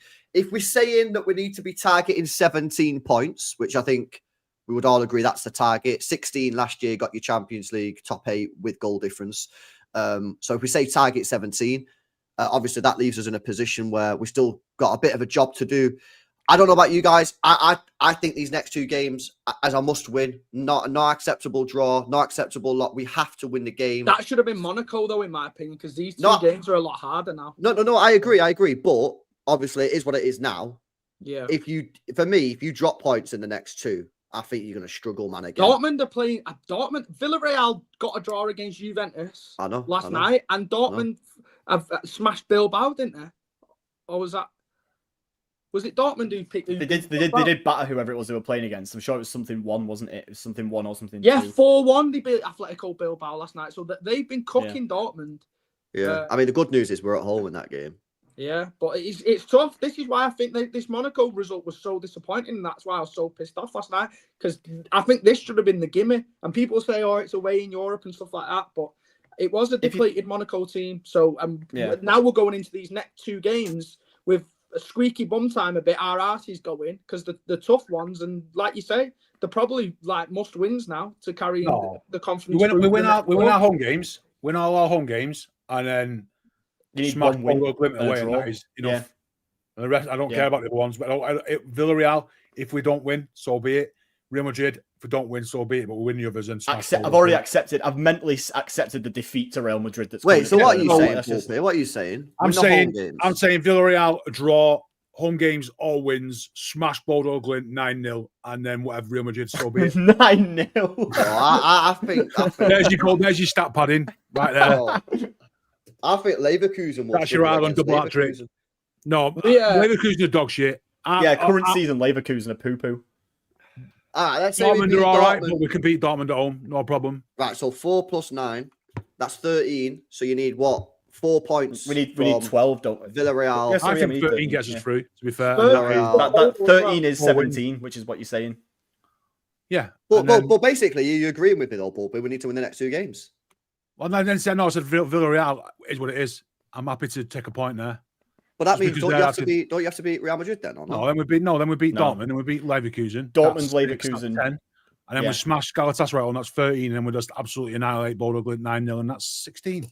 I think if you drop points in the next 2 games, mate, I think it's shit. I can't lie. Oh, I agree. I'm going to Villarreal because they're actually doing all right. They're overperforming, and they're in a bit of form, so that's the only one I'm worried about. Real Madrid, you just don't know, do you? We could go there and scrape a 1-0. We could go there, win 1-0. We could get beat 5-0. You just don't know. To be fair, Villarreal currently after 2 games have 1 point in the Champions League, so they're not doing very well. So we should win that. I think Dortmund. I agree with Pulpy. Dortmund, Leverkusen, and Galatasaray. We've got to win them all. We're at home. We've got to win all of our home games. Like if we get 3 wins there, that's 9. So we need 13 to get to the 17 number. So 3 home wins is 9. I think we should beat Villarreal. That's 12. If we should fucking beat Bodo Glimt, so that's 15. And then just get battered by Real Madrid, and we've got 15 points. Yeah. I'll just say, by the way, Villarreal so far this season have had 5 games in La Liga at home, won all of them. That's what I'm saying. They're doing all right at home in Mexico. I mean, I don't know some of these teams, man. Like Real Oviedo, Girona. The thing is, all right. Shit. On them, they beat Atletico Bilbao home 1-0. From Dortmund, we're into we get into the chunky part of the season where you'd expect to be in some form coming up to Christmas. That Villarreal, I still think we're probably still going to be a bit off it because that is within 3 weeks, right? Yeah, it's like this area. Well, you remember an international break before that too. Do you remember what happened at that point last year, though, Pulper? That's what I'm saying. I'd expect us to be getting. Well, I'd be expecting us to start in a bit of form and players being formed, and chipping in and stuff. Whereas like Villarreal, I'm sure it's after the week after the international break, so you don't know what happens there, do you? Yeah, I don't know. It's a little bit of frustrating. I do agree though, LB. I do agree. If we drop points in both of the next 2 games, we're in a real fucking. I mean, at that point, we're in an every game we must win situation, and I just don't see us doing that with Real Madrid being one of those games at the Bernabeu. Like, it's just not going to happen. So we need to. I think ultimately win your home. I think if you win your home games with this new format, win all your home games, you've got 12 points locked off straight away. And if 16's enough to get you through to the top 8 as it was last season, 16 with goal difference. If we assume that baseline of 16 is what you need, then that's 1 win and 1 draw from your away games, and that's that should be enough at that point. So I just worry, man. I don't think you can really start thinking about top 8 now if we can't even beat Monaco. I don't think 13 points is going to be the baseline. I think it'll be less because look at so far. There's only 4 teams got 100% record after 2 games. I think these more. I think it's more. Season? It was. I think there's more chance you'll get through on 12, 13 points this year than you would need 16. I just think that it's sort of like Constantine out a bit, isn't it? There's only a few teams that you think are going to smash every week, and there's like, is it top 8? So I think there's probably, I reckon 8th gets in them for 4. Last year, here we go. Last year, match day 2. How many teams had 6? Six teams have 6 points at the moment. One of them's fucking Karabag. That's mad. Yeah. See, if they can do it, why can't we? Yeah, so last year, after game week 2, 1, 2, 3, 4, 5, 6, 7 teams won both 2 games. So yeah, what were the teams that won though, and how did they? The teams that won, Liverpool won, weren't they? Dortmund, Stade, Brest, Villa, Benfica, Leverkusen, Liverpool, Villa, and Spurs. And funny enough, on match day 2, City were 8th, just like we are today. Mad. Well, if you look at where we are, so at the moment, us and Dortmund are 7th and 8th with 4 points. Now, if you do some really just basic math and just that's a quarter of it done, multiply that by 4, and that is 16 points. So you're just going to accept that. If we just accept that, yeah, it's probably going to be 16 points again. That gets you in and around that. But as you say, it's probably going to involve some decent goal difference. So we're really going to have to batter Bodo. I reckon it's 9-0 is going to be 14 plus goal difference gets you in. I think 14. Just because look at the teams that have won 2. Karabag have won 2. They stole wins off other teams. Other teams will do the same. Brest won 2 last year. Carabag's 2 wins have been Copenhagen, and Benfica. Now Benfica's decent, but Copenhagen. I'm saying I reckon our team gets in and 14 points through. 14. It won't be fucking. I'm aiming for 17, me, bro. I can't even lie. I'm aiming for 17. That's what I'm aiming for, man. Yeah, there's no way City will be looking at it thinking, 14 will be. We'll be looking at it thinking, I reckon someone gets through on 14. Yeah. But I will ask this because a couple of people in the chat are asking it. But are any of you guys worried about City's away form in the Champions League? We've not won an away game for over a year. No. Fucking Who did we play? Who are the away games that we played? Right, so basically, it's what I was saying last night. I said, first of all, we didn't play a football match in Champions League for 6 months. So saying a year is a bit of a fraud. Yeah. Because 6 months of that year, we didn't play a game. So it's a little bit of a fraud. It's a new format as well, where you would have played an absolute stinker away and won 4 or 5-0. So it's a little bit of a, I feel like it is a legit start. Like it is factually true. But it's 6 games. Yeah, and the away games that we played, right, were quite tough, to be fair, right? We played, some of them were tough. We played Sporting Lisbon away, fairs, whatever. Juventus away, fairs. Real Madrid and PSG, and then Monaco. So it's only 5. So since the last year we played Sporting, because obviously the Slavic, we'll have won. Did we win our first away game? Right, yeah, and that was over a year ago. Yeah, that was on the 1st of October. So that's over a year. So yeah, Sporting Lisbon, Juventus, PSG, Real Madrid, Monaco. That's not 5 games. Champions League in the last year, not won one. Take Monaco out of that, and that's not a bad list of teams to not beat at their home ground, is it? Yeah, exactly. It's not like we're playing like shit teams. Things like that, you can say it's a year, but you could also say we're unbeaten in the last 2 in our last game away from home in the Champions League. It just works either way you want to spin it, right? So you're not asked. I'm only saying it because some people in the chat. No, that's what I said. Yeah, I'm not worried because we've not lost against somebody like fucking Copenhagen or 1-0 away. Yeah. I mean, we've lost against teams that in a day of coin flip we could lose against them. We have. I tell you, two of those games where we actually imploded and were shit. So yeah, so I tell you what I will say, right? If we don't beat Villarreal, then maybe you could look at it and go, hang on a minute, that's 6 fucking games now in a row in Champions League away that we've not won. 5, one of them was PSG, one of them was Real Madrid. I feel like one of them was Sporting, who were in mint form at the time. I feel like it's probably a little bit fair dues to raise it. I do think it's probably a valid thing to raise, but I don't think it's something that we should be going, fucking hell, this is a bad situation. If we don't beat Villarreal, then maybe at that point we do look at it and go, hang on a minute, is there something going on here like with our away form? You know what, right? If away goals were a thing, still, I'd be worried that we couldn't win away from home, but I'm not asked anymore. Doesn't matter. A draw away from home is, or not winning away from home is not as significant as it used to be. But does it? Well, obviously this isn't going to matter now because we still have 3 away games in the group stage to go. But let's say we get to the end of this and we've drew all 3 of our away games. We drew all 3, but we've also won all of our home games. We scrape through to the top 8 and we go through whatever. If that's the case, and obviously this is a massive hypothetical I'm doing here because we're assuming that we're not going to win the next 3. But if that happens, it's still that then it will be a major problem because even though away goals don't exist, it means that we have to have a pretty comfortable lead going into the away tie if we get to Bodo Glimt and we've not won an away game, Joe, I'm going to be very upset. That is true. Yeah, I will be concerned by them, mate. Yeah, I'll be like, that'll be horrendous. But yeah, no, I think for now I'm not really fussed. Like, and that Sporting game as well. Like, and that Sporting game as well. A lot of people forget that was he'd already agreed to go to Old Trafford at that point, and that was like his actual final game for Sporting that everybody knew it was his, and that was like half the occasion itself, like that. Yeah, and then you got to also take into consideration as well. Yeah, so if I'm looking at the fixtures from last year, right. Juventus was probably a bit of a bad one because to be fair, they're shit, mate. Yeah, they were shit also. last year, yeah. I think they was also on a similar run to us. So that was a little bit of a shocker.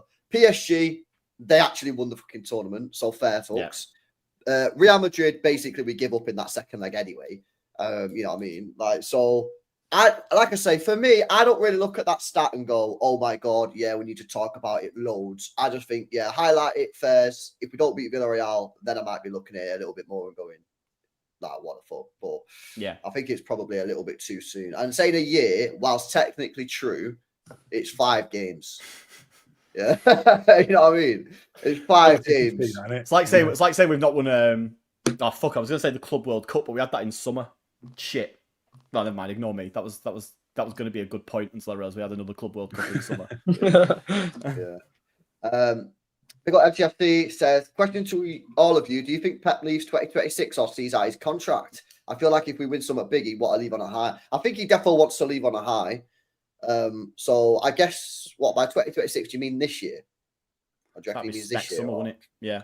I think if we end up winning the league this year, I think he'll go in the summer, mate. Me too. I think if we win a major, I think he goes. I think it. Yeah, I think our best chance is if we don't win something. I think that's. I think I want to see it out. I wouldn't be surprised if we win the league or win something this year or get players ticking over. He gets that tingling in his balls and wants to stay another 2 years. Yeah, agreed. Because if he builds something here and he sees something and he's like, why would I walk away now when I'm just getting good again? You know? Yeah. I think it's much more likely that he walks away if not so much if we don't win anything, but if we don't win anything and it ends up like last season, then I think maybe then he goes, you know what, like I'm well and truly at the end of the cycle here. You know what I mean? If he gets that sniff, if we win a trophy, if we get, if we're just a couple of points off the Premier League, or if we get to the Champions League final and we don't win, or like you say, if we do win one of the majors, like you say, then I think that's when he'll go, yeah, this team could. I could still fancy this. Yeah, still fancy. We could do this. Well, it's funny you saying that, right? Because me and Jay were speaking before we went live in the chat, that like realistically, we only need. I don't know if some people we need 7 players. We only really need 3 or 4 players next summer, and on paper we look exceptional. The 3 very good players, though, aren't they? What we said. Yeah, no. Yeah, this is what I'm saying. If we sign fucking project players next summer, I'm not gonna be happy at all, right? But like, let me put this team on screen that you put in the chat before, Jay. If we get these players, right? So Livramento, Wharton, or like that could be a Belabor, it could be whoever you want, but someone like that, baller, techie baller, and then Elise. You're telling me that team on screen there, chat, is not elite? Tell me that's not elite. That is an elite team. Yeah, it is. And that's what next summer, we only need a couple of players. Yeah. But they've got to be ballers. They've got to be starters. We've got to bring starters in. Yeah, and they've got that's what we've been missing the last year. Like fucking shitbags, or they've got to be like world-class players. Honestly, if we sign some fucking unknown 19-year-old from Turkey or France, I'm going to lose my shit, mate, yeah? We need to go out there now and spend the cash. How anyone can say not Wharton and slag Adam Wharton off? Have you watched this guy play football? He's fucking fit. He's fucking average at the minute. Oh my, Adam Wharton's average. Did you watch him today? Yeah. Have you been watching him this season? Did you watch him today? I watch him in games and think he's good, but he's not. Bro, you love Morgan Gibbs-White. You can't love Morgan Gibbs-White and then slag Adam Wharton. Gibbs White was 4 or 5 years older, to be fair. Gibbs White's like 12. I'm saying Adam Wharton's going to be a good player right now. He's playing. You're talking about potential. He's one of the best midfielders in the league this year. Come on, man. What are we doing? He's literally been one of the best centre mids in the league this year. Who would you go and get? Morgan Gibbs-White. No, joking. Mate, I'm just honestly, I'm not. I can't go on this transfer merry-go-round in October, mate. Already, you know what I mean? Yeah. Because it's only Wharton finishes the season, right? I tell you what, if Wharton finishes the season, he's setting the league on fire. He doesn't just have a couple of good games here and there in Spurs, and go and get him. But right now, he's had a couple of good games, and Palace are playing put the well. cash Let's see what happens in February when Palace aren't playing very well and their Yeah. managers go. I want to see if he's got that next level. If he Tonali has, and then we'll go and get Wharton. him. Tonali and Wharton, they're the best. They're the top two for me. The thing is, you're not going to be able to get Tonali and Liver, are you? No, that's the problem. That's why I'd go for Wharton. But Is Livermento's Tonali's the most all-round midfielder, I think. That was he's unreal. The best. Yeah, is Livermento's leg still working? Like he went off injured, didn't he? He looked really bad. 6 weeks. 6 weeks. Oh, is it 6 weeks? Oh, that's fine. I thought it was where he went off the other day. I thought Just keep your eye on his contract. If he don't sign a contract, I think it's on. Yeah. As soon as he signs that contract, it's dead. So you need to start thinking of someone else. Who, yeah. Yeah. Because he's only got 2 years left on his contract this summer. Mm. So if he doesn't sign a contract, I think it's on big time. Newcastle going to which is the most just quickly, Pulpy, which is the most important position for use? Right back.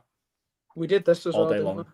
Because it has to be right back. I think it is probably right back, I but see. honestly, boys, I think right wing is very close. And Right that's back. second. Look at the squad now. Right back is the most important. However, if at the end of the season we've not one of the wingers hasn't stepped up and put something down on the plate, then yeah, I'd say, given what we've got in the squad, I think right now, right back, if at the end of the season it's not developed into somebody actually stepping up, then I'm pretty happy we could cover right back and then spend big on the right wing. I'm gonna say something that's gonna sound like that's gonna go down very badly with people who know my opinions on Jeremy Doku. But I think as well that if he, as much as he's been amazing and he's been great this last month, if he carries on playing like this, he will be absolutely a starting player. But sorry, Jay, but he needs to. But I think part of how much we'll need a right back will depend on how many goals and assists he actually ends the season with Doku, because I think that's one of the things that we've said is that we need our wingers to start like contributing that. As much as I'm absolutely fine with his performances. I can't work out what you're trying to do here, Joe. I feel triggered. I'm just said yet. In terms of basically for me, in terms of my performances from Jeremy Doku in this last month, well, not last month, since the international break, absolutely fine, perfect. I don't care that he's not getting many assists or goals. It's fine. I'm loving it. But I liked Jack Grealish as well, and he didn't get goals or assists, and that was a problem. And I think that if we get to the end of the season and Doku's ended it with like 10 to 15 G&A, that's not that will mean we'll need a right back more. But if Doku ends the season with 20 to 30 G&A, then right wing becomes less of a major issue than right back for me. If that my big worry there, Joe, right? Doku's had 2 pretty average seasons so far. I mean, he's been okay, but he's not been great. Yeah, no, he's been all right. It is what it is. But if he goes out and gets 30 G&A, right, and everyone thinks he's a finished product, I just think it stinks of a Marcus Rashford over fucking thinking, and they think he's a main player, and he just goes back. If he does a mid-season and you put off signing a new player because he's had a mid-season, no, we'd still need a right 3 more years of like Rashford dog shit like we've had with the first 2 years, and my concern is that. Yeah, we'd still need a right winger no matter what. But I think the bar at 30 G&A is pretty. No, 30 is just like I'm just sort of saying 20 to 30, like a a top level winger kind of numbers. Then I think at that point, I think at that point, then if he gets that, you can say right, we have one winger with like top level output at that point. So the right winger doesn't necessarily become the number one priority. But if Doku ends the season with like 10, 12 GA, which I don't think he will at all. Like, I'm not saying he will. Then a winger becomes number one priority. So basically, actually, chat, that sounds like a weird way, but it's kind of a compliment, isn't it? You're basically saying like if Doku doesn't provide, you bet he does then, Joe. You bet he does then. Yeah, I was ready. I can't say, mate. I have to carry out all this stuff because I can't say anything about Doku without people thinking. I was wondering where it was going, but the end result is basically if Doku doesn't cook, you probably actually need to get a winger more important. Yeah. Okay, fair. I think they're both equal, to be honest with you. I think the right winger and the right back is. I think the right back, obviously, because we don't have one, is probably going to take priority. But the right winger for me, like I'm looking at Elise, lads. Yeah, he's already got 9 GA this season. Yeah, wild. And what did he get last year? What did 40? Was it 40? 50. Let me have a look. What was it last year? 30, Elise. I thought it was 40. So I thought it was 38, to be fair. Oh my God. Do you know what is good about Elise as well? Is that he's done it in the Prem. Because if it wasn't, if he hadn't, I would be looking at this and saying, mate, that is some stinky. He got 43. He got 43. 43. Which is fucking crazy, by the way. Yeah. Does he play for France on now? Not really, you know. He does. No. He's in the squad and that, but he's not like a guarantee. It's Dembele's position in it, so I don't think he really gets a look in. That's good. Well, that's good because if you sign him and he's not in the French team, that means he's not likely to be. Yeah, he also got proper weird about stuff like that. And if you don't get in, you don't get in at all. You don't even get in squad. It's just Deschamps. He's got his 11.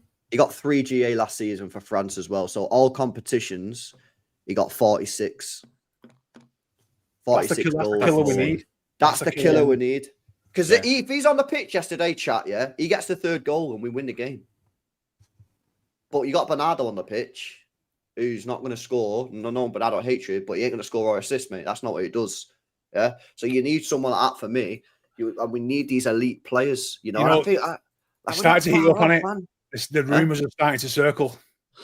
Yeah, well, I've seen something today. Once you start seeing some reporters saying stuff, and then Vincent's going to bring him over, man. Telling you, Pep's going to win the league and walk, and then Company brings him over from Bayern. What was the thing that I seen before about Elise? I think it was that. Was it CF Bayern? Let's have a look. Well, David Ornstein, by the way, David Ornstein said that City were interested in Michael Elise the summer that they bought. We should have got him then. Savinho. Apparently, we was also interested in Elise when we bought Doku. And then last year, apparently we was. He said this guy at the Mirror said City was interested in City. It's giant shit to talk about FFP. Either way, it sounds like we've got some long-term interest in him. It's not just like a. It's not like a. You know, if a reporter says that now, it's not like an out of nowhere thing. We've been after this guy for 2-3 years. Already been at the academy as well. Already been at the club. Yeah. That's what makes him more attractive. Is he's homegrown to us, isn't he? Homegrown, bro. 23, homegrown, mate. Yeah, unbelievable player. Yeah, it was a Sport Bill, by the way. They're the ones that are saying that Liverpool, City, and Chelsea are all very keen on him. Apparently, it's going to be a minimum 100 million euros. But honestly, I think that's worth every penny, to be honest with you. Okay, I'd even do a goal for me towards that and chucks him in. He's only what as well? He's 20. He'll be 24 by the end of next summer. He's 23 right now. Yeah, he'll be a lifer, won't he? He'd be a top signing for us, man. I can't lie. Yeah, that's one of them. He's one of them. I know this is like the really obvious, easy comparison, but it's like Mahrez. You're signing a player in his peak years. We're not getting like a Savinho or a Doku or someone who's like got all the developing to do before he gets to that point.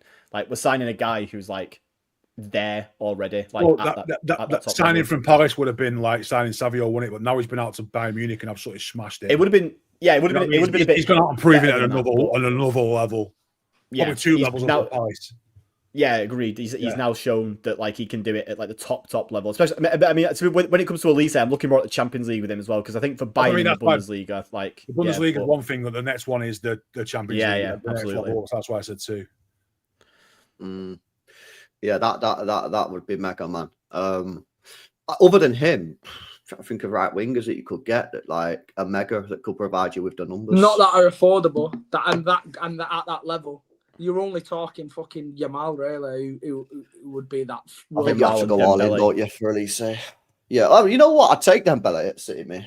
I'd take him. Again, though, he's not going to be on our radar, I don't think.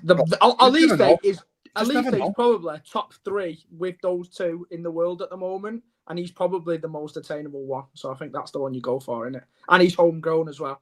We just never know. Things change this early in the season. You never know. Like Paris Saint-Germain might just have a stinker towards the end of the season. And stuff can happen like that. And then all of a sudden people become rattled and agents get whispers that someone's looking. It's like, you know what? Yeah.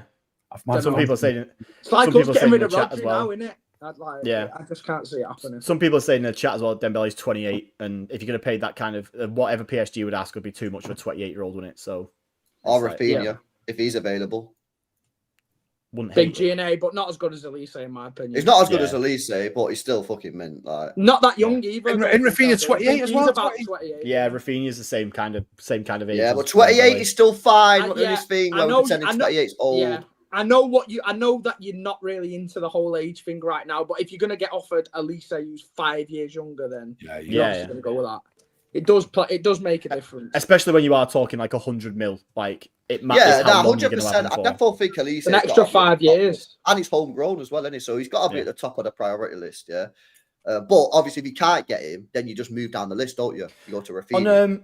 Another a question that I have for you as well, kind of sticking with the wingers thing as well, is I've seen some people talk about, obviously it's been a bit harsh, I think, because he's only had a couple of games, but people are getting a bit like, and I think it's probably informed by the fact that we turned down a massive offer from Spurs for him in the summer, but people are a bit frustrated with like what Savio's looked like and since he's come back. Like, what do you think of that? Because I think it's a bit soon to be getting on his back for him. He's not really had a proper chance, has he? Like, it's all been like cameos, and he had Huddersfield against Huddersfield, yeah. He wasn't amazing against Huddersfield, but he got his goal. But even if you think back to the start of this season, Doku was in a similar position when Marmoush was still fit, and it was all like 20-minute cameos where he's trying to rush it and he's trying to do all this, and the fans were saying a similar thing about him. And I think Savio's in that same position at the moment where he's coming on and having cameos, trying to kind of rush things to make an impact when he is on the pitch. And that's not like his full game at the moment. So it probably is a little bit harsh. But again, he had a full game against Huddersfield. I don't think he was great there. He then proceeded to shush the City fans when he scored, which wasn't fucking that great either. That's wild. I can't. When you talk back, I don't think he should. That didn't show that on the TV. Nah, he shushed us. He shushed us first, and then did like his own celebration. That's fucking wild. Yeah, keep him out shut, Jay. That's pretty funny. Yeah. No, take your agenda away from him. He's been watching Jay Talk Sport. That's why he was doing it. He was like, nah. I was anti-Rodrigo, me. Don't. Yeah, no, Jay was a big. That's true. That's true, actually. Yeah. The thing is, just for me, is just like I'm a big Savio fan, yeah. But when I realised that he basically accepted to go to Spurs, which he did. Come on, I know there are City fans out here who think that's not happened, but Spurs don't bid for the player unless they've got the okay.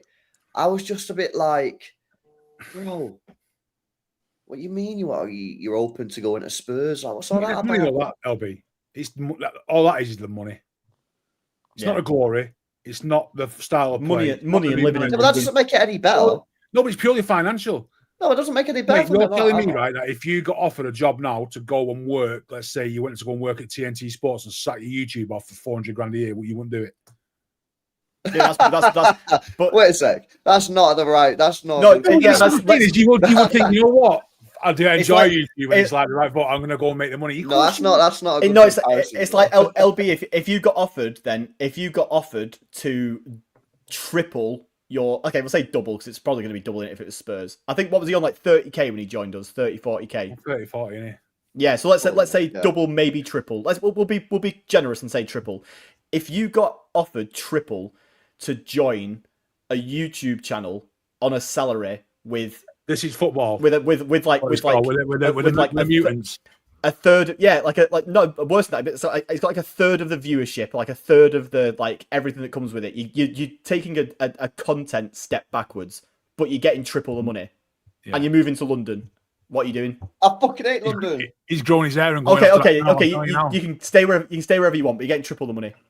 No, it's not the same, bro. Why not? It's not the same, man. Why not? You're getting triple the money to take a step backwards. That's because, bro, this is just me talking about football. I don't win anything here. Yeah, he's at Manchester City where we win things, we win trophies, and you want to go to Spurs. Money. Spurs, you won more trophies than us last year. They did, 1 year, yeah. 1 year they won more than us. They don't win nothing, mate. So you want to go? That's why I'm a little bit annoyed about the same, because it's like. Not all footballers are the same as us, though, are they? Like, a lot of them do just... So what you trying to say then? You trying to say Savio's a mercenary? He's only here for the money? Is that what you're trying to say? Absolutely. You never know, do you? Bro. You never know. That's not any better. All of our early signings... Yeah, all of our early signings in the Sheikh Mansour era were only here for the money. We haven't won anything when He's got no loyalty to us, right? Let's be honest. He's got no loyalty to us at all. Who? If he's not... Savio. What do you mean he's got no loyalty to us? We fucking brought him to this football club from Jerome. Yeah, what I'm saying is, it's not like he's a City fan. He kissed the badge at Huddersfield as well. Yeah, so what? They all do it. You know what I mean? He'll probably do it next week. What do you mean he doesn't hold his own no loyalty, right? We brought him in from Girona, right? First of all, we bought him in the CFG. We brought him in from Girona, right? After a decent year. He's had an okay season. We're going to give him another year, and you're telling me he don't owe us no loyalty? No, because at the end of the day, look, we're paying him, he's just getting a new contract, right? Which obviously means he was on a shit contract in the first place. If you're getting offered 3 times the money to go and live in a capital, and you know what I mean, make a shitload of money. You've got to go on site and streams, LB. How about have an easier life? Have an easier life. Nah, how about Savinho goes to Viana and says, right, listen, lad, I'm going to fucking smash it this year for Manchester City Football Club, and I want 250k at the end of the year. Watch what I'm about to do. How about that? But He's not getting that. He won't He's not getting do that. He wouldn't even get if he's mega and he's a good player. Even then if he scored 50, if he got 50 G&A, he's not getting 250 grand a week. Pulpit, right? I can mud you right now, yeah, because Julian Alvarez was signed from River Plate, and we give him a new contract after 6 months. Why? Because of his performances, not because he wanted to go to another football club or whatever. He earned that contract on the pitch. Julian Alvarez. 6 months later, after he signed, we upped his wage and give him a brand new deal. Why? Because he was mega on the pitch, and then he left, no loyalty. And he's got no loyalty either, has he? That probably did boost his. Yeah, but that was not a money thing. That was just because he wanted to play as a striker, is in number one position. He wanted to play week in, week out. All I'm saying is Savinho, it's money. It's money, mate. Because if he'd got the money at City, he wouldn't have been linked with Spurs. It's money. Yeah, I agree. For me, it doesn't make it any better. Arguably, it makes it worse. I think for me, there's literally no reason to go to Spurs other than the fact you might get a bigger contract and live in London. They're the only two things that has over City. So it can only be that. Like that's it. There can't be any other reason unless you literally are just someone. Money does mean a lot to people. LB, not all rich like you and drink bottled water, man. Like I'm on tap bottled water. What's wrong with bottled water? Yeah. You fucking ballers. I have to go to the tap, man. This is tap water, bro. You don't own a plastic bottle. Nah, you get fucking 24 packs of Buxton, mate, every week delivered. 48 cans of Monster on it. 48 cans of Monster down the right side of him that he's not talking about. Yeah, you know what I mean? Yeah, no, but hang on a minute. That's wholesale. There's a man who drops off bottled water. Yeah. Costco man over here can afford to do it in one big hit. He's got loads of money. But yeah, to bring it back to Savio, I think it's just on the actual sort of the idea that he's kind of because of the whole Spurs thing in the summer, he has kind of given himself a bit of a rod for his own back, and with and it's not necessarily all his fault, but if we've turned down a big offer from Spurs for him, then he's been put in a position where he's kind of got to deliver this year, and otherwise it's going to look like a fucking disaster to not get. But he kind of had to deliver anyway. It was his second season, Joe. Well, Doku didn't, and here we are. So I think if you could go back to that moment now, and I know what obviously a lot of things were different then because all the chat was about someone coming in like Rodrigo, etc. If you could go back there now to the deal, 70 million, but nobody comes in, like we're just with the same squad we are now, but minus Savio, would you take it? Would you go back and take it? No replacement? No replacement, no. No. Yeah, I'd be carrying him down to London right now. Would you? Yeah. Just off his performances this year, and would you go back and just because purely the fact that Doku stepped up a bit is what I'm saying. Yeah, we haven't missed Savio so far, have we? Because you might not get that offer again now. But 6 weeks ago when we were turning that down, like no one had any idea that Doku was going to do this. Like as much as he has done, exploded like this. Like we couldn't risk selling Savio. I knew Joe. I knew Joe. Right? Of course. Yeah. You knew he'd come back from the. You knew he'd find Jesus and come back from the international break. That's what you knew. But I think that I just think that you can't. We weren't in a position to, without a replacement, get rid of him and bank on the fact that Doku would definitely do that. Because I know you all say that you saw it coming, but the reaction from the fan base suggests to me that nobody saw this coming. Because Joe, imagine we sold Savio, didn't get a replacement, and Savio then went and cooked at Spurs. And Doku didn't cook with us. Can you imagine? No, even if Doku's semi-cooked, bro. Like, if we didn't buy a replacement and sold Savio and he starts cooking, bro, we'd be fucking raging. We'd be going, why the fuck have we not got a replacement? Why the fuck have we talk about you can't sell a player when you've got the only other options on that wing is Bob and Bernardo Silva. Yeah, agreed. Yeah.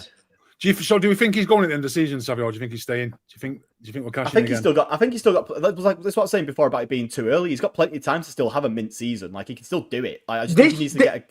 This should be the time, though. Do you not think, Joe? Like with the injuries at the moment, and the right wing options are literally fucking Bernardo Silva. But if Pep doesn't start him, he can't. Like, it's not his fault. That's why he's not played. That's the worrying thing, though, for me. The fact that he's not starting, like he has been back since the Huddersfield game, where he played a full game pretty much, and the fact that he's still in the pecking order behind the likes of Bernardo Silva and probably Oscar Bob as well. I think that's a worrying sign.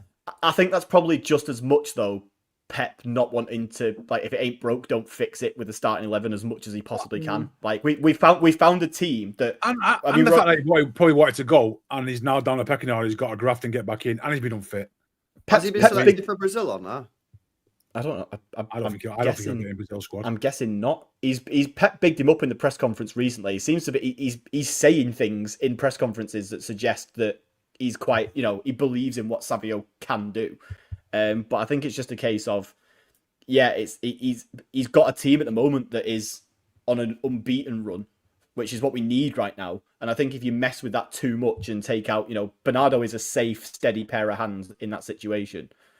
I don't think it's the time to bring in a sort of mercurial winger into the team. Shall we do a start bench sell? Shall we do a start bench sell, LB, on these three players? I want to see what everyone's opinions are. No, because come on, you've got to do it. You've got to do it. You can't. No, I mean, the reason, but what are we doing this on? Are we doing this on the last 4 games or what? No, on the players overall. Moving is it going forward. To be is this just Doku, Bob, and Savio? You're going to do this for? Doku, Bob, Savio, start bench sell. I want everyone's right now. And don't just go off the last few games, Joe. If you want to sell Doku, that's on you. Yeah, like going forward for Manchester City. But what we assume happens.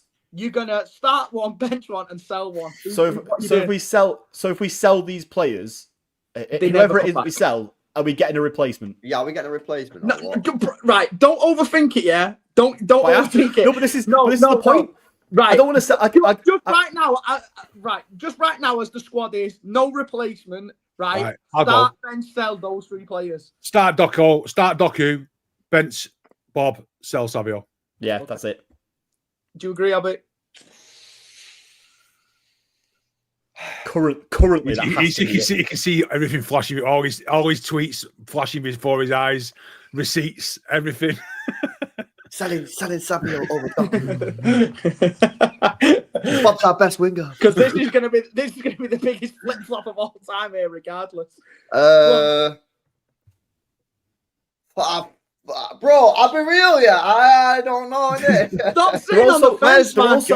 They're also mid. They're all 3 of them are just so mid that it's like it's not like obviously Doku's having a mid. It's not a bad loss. No, right, okay, yeah. Based on the last 5 games, yes, Doku is not mid, but like if you're looking at the whole of them on a whole over the last 18 to 24 months, like there is no Doku currently is the obvious standout, which is why me and Pulpy have just said start him.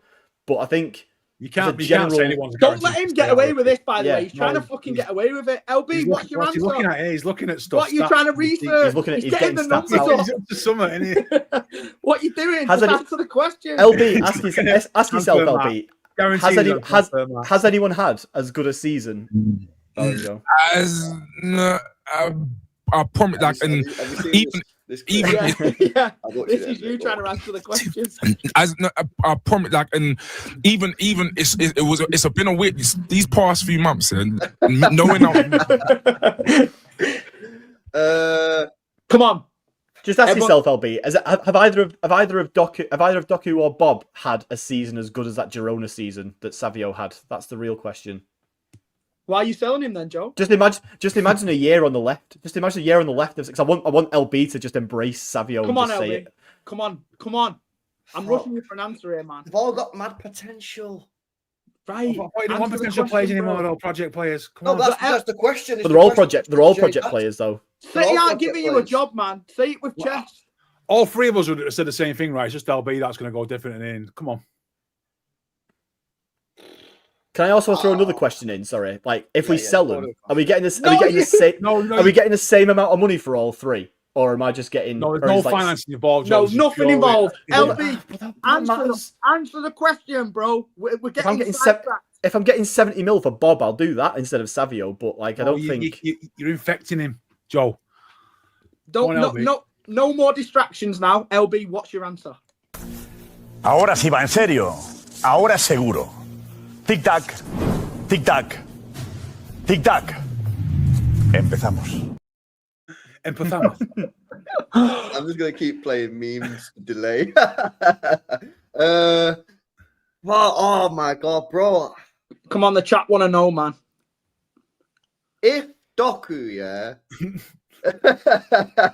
if Doku, can like keep connecting to Haaland, it would be.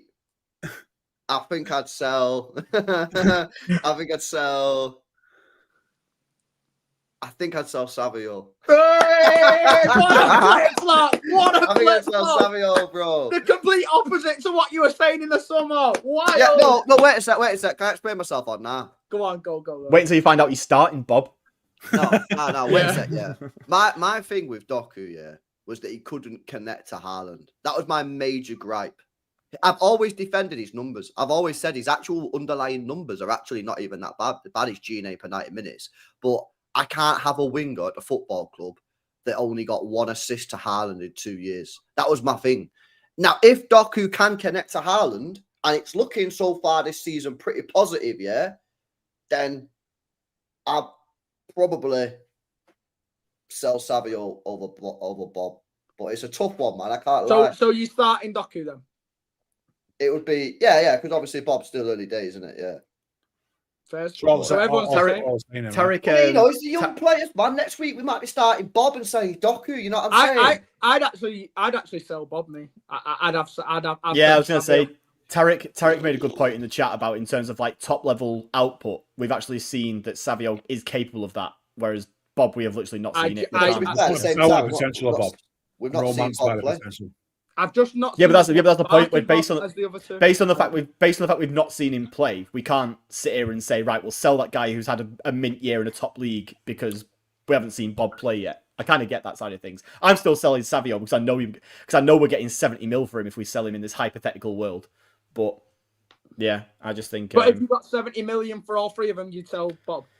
I'd probably sell Bob if I knew the money was the same. Across the board. That means genuinely that you would probably have a little bit more faith in Savio than Bob. Well, yeah, because I've seen Savio do it in a full season at Girona, and like a lot of people will just write that season off as Girona having one mad lesson like year, but I think that he was a part of it. So yeah. I actually think Savio's ceiling's higher than Bob's personally. That's why I just think what Bob does is like what Bob does is just nice and tidy. Middle, have you? What? You've not seen Bob play in the middle in the pockets. I've seen enough of him, mate. I've seen enough of him. You know what the depressing thing is? We're having this argument about these 3 players when we could have had Sterling, Sane, and fucking Mahrez. You know what I mean? That's a good what about that for discussion? We've had those. Yeah. Start bench. So we could have fucking not sold Cole Palmer, bought Elise, and had some top elite level ballers. Palmer's wank, mate. Move on. 8th in Balon d'Or, you know, wild. That is wild. I can't lie. Where was he? 8th, top 10. Just bullshit. Literally, just because of that Eurovision. Club World Cup. In Eurovision. Pedri, bro. Exactly, that's the bullshit. And where was Harry Kane? Where was Harry Kane? Oh, he got something. Yeah. Oh, they hate the Bundesliga. Just in Eurovision, mate. I think didn't Elise come like 35th or something? There you go. Yeah. McTominay was above Kane and Elise got well low, and the guy got 40 GA last year and won the Bundesliga. The Bundesliga is better than Serie A, mate. They don't rate the Bundesliga. It's them journalists, though. They're absolutely weird. They're like weirdos that write for Give Me Sport and stuff. It's like they're not real journalists anymore, are they? No. But you know what it is, Pulpy, though, yeah? It's funny that I just mentioned that about the Bundesliga, right? Because I remember seeing about 6 months ago a story about Musiala, yeah? Apparently he wants to. That's why he wanted the release clause, because he wants to win the Ballon d'Or. Apparently Musiala, and I remember it saying he doesn't feel like he can win the Ballon d'Or at Bayern because the league is not highly rated. I think it's because, but I think like you say, the Bundesliga might be better than Serie A. I don't really know. I don't watch them both enough. But I think the difference is that Serie A has like different title winners. Like there's an actual title race every single year, so it's more eyes on it. It's more entertaining. There's more reason to watch it. What's the point in watching Bayern win the Bundesliga for fucking 24 out of 25 years? Like it's just shit. Like teams against Bayern Munich in that league. It's not, So I totally understand. It's like, do you know when we won the league? To be fair, actually, this has changed since Pep's come in, and we actually do see players get a lot more plaudits. But do you remember we won it in like 2014? And like all of our players were mint and barely any. I don't think I did one getting like the team of the season or something. It just shows Aguero never got in. Aguero never got in there. This is what I mean. Like it's that, but like to the 10th level with Bayern and the Ballon d'Or. Really, they have to win the Champions League to be taken seriously in the Ballon d'Or. Otherwise, they just don't. Them winning the Bundesliga just doesn't get on anyone's radar, and I kind of understand why, to be honest. Although Kane's numbers last year were so mad that it's pretty mental that he was like that low down. Yeah, I'm sort of like dropping my Kane agenda a little bit because his goals output is mad. Still think he's dog shit for England. He's shit for England though. Yeah, it is. Big up Jimmy says KDB's putting it on a plate for Hoyland. Shame on City. Go on, Jimmy, man. Big up to you, mate. Big up to 1S says LB, you thought Savinho was better than Elise. Did I actually say that though? Oh, if that's true, fucking hell. I remember having a debate and an argument with Martin because Martin said he didn't rate Elise, and I was telling him that's crazy. I was telling him Elise was a baller. I'm not sure that's true. I'd love if you can find it. Given how long you've had your Elise agenda for, I'd be amazed if you've at any point said that Savio is better I don't know him. if I said that, bro. I mean, if you've got a clip, first, but Martin was I always used to defend Elise. I always used to say Elise was a baller on the Friday show. Martin was the one that didn't rate Elise. If you've got a clip, bro, send it me in it. But I don't think I said that. But I don't know. I say some wild shit. So big up Andy as well. Says people gassing up Doku this season. Doku was the same last year. What's changed is we are putting more people in the box. Stop it. You will get old Doku. Says MD. This is so not true. It's Doku's more direct this year than he was last year. And what happened last night then? We had a crap game. So why? Let's deep it. Why? What happened yesterday? Why did he not play well yesterday? We threw bodies into the box. If he's not changed, then it should have been fine. Threw bodies into the box. Jay? No, but why did Doku not have a good game? I'm asking why did Doku not have a good game though yesterday? What was, I don't think he was great. Yeah. What was the problem with him yesterday? Yeah, I mean, to be fair, he did that pass to Foden, which ended up getting the Haaland goal. I mean, I've seen a few people say I think the Monaco team on a whole dealt with him a lot better. I think that he was tripling up on him every time he got it. He was kind of getting surrounded. I don't think he was allowing him to have a lot of time on the ball every time that he got it. Usually he's got time to square up his fullback, whereas this time, as soon as he got the ball, it was bumped. He was all kind of on him. They obviously know that he's having a great season as well, and they obviously had a game plan to tackle that. And I could see the difference in how they lined up. So what you kind of need in those situations is to have a consistent overlapper to help him drag a player away.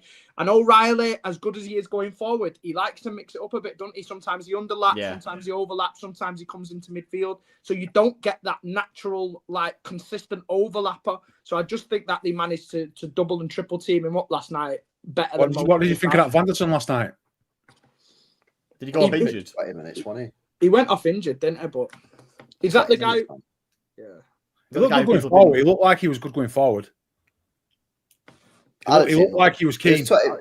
You can't make a judgment off someone like that. 20 minutes, he held the width free. He did overlaps and that, but I didn't see anything in that 20 minutes that made me go, "Oh my god, let's sign it."